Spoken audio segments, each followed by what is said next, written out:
the DC television universe is something that is growing. On AMC, we talk a lot about the DC movie universe that's growing. Now, I've had some people get mad at me because I've always said, I don't want the television and the movie universes to cross over because, and a lot of people would say to me, John, how can you say that? Don't you want Stephen Amell as the Green Arrow on the movies? I said, no, you don't understand.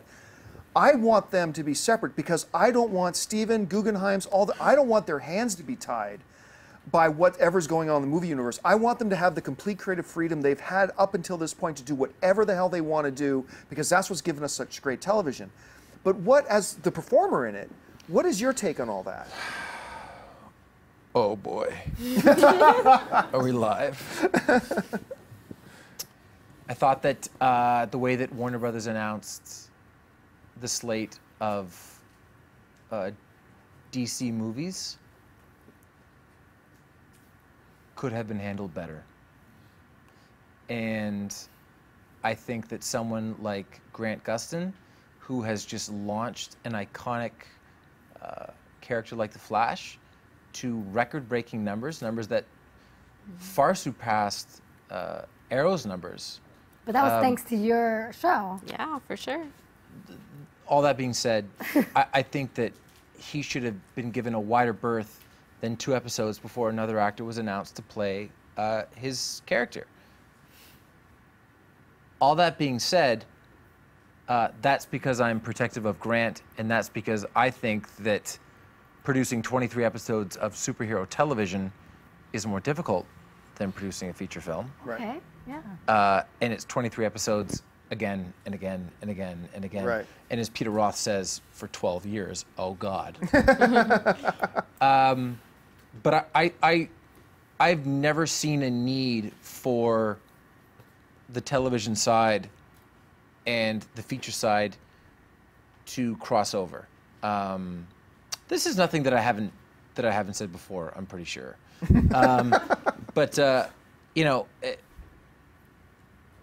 I'm sure that Ezra Miller will do great as... He is wonderful. He's a wonderful actor. As the Flash. And if they found a great Oliver Queen, fantastic. And I've had some great chats with people at Warner Brothers. Again, I thought that the whole timing of the announcement, the most important day that you can ever have as a television show is when your ratings come out for your 2nd episode, not your 1st episode. Right. Because anybody can be trained to watch a pilot. Right. It's the people that come back when they haven't been inundated with advertisement and they decide, I watched this show a week ago, I'm going to watch it again because I enjoyed myself the week before. Right. The call that I got from Peter Roth, who runs Warner Brothers Television, the enthusiastic call came after episode 1, and then the absolute awesome, let's go 12 years, baby call came after episode 2. Right. So I thought that it was shitty that all of this stuff got announced the morning that the ratings, the spectacular ratings of the 2nd episode of The Flash came in. All that being said, everyone wants to judge things immediately. The plan that Warner Brothers has, and it's a wonderful plan overall, and DC has for the introduction of the Justice League of America and all of these standalone films, it's going to take place over the course of 5, 6, 7, 8 years. Right. Right? Who's to say what's going to happen? I mean, I've had some great conversations with Jeff Johns, who runs DC, right, or who's the chief creative officer at DC. Diane Nelson runs DC.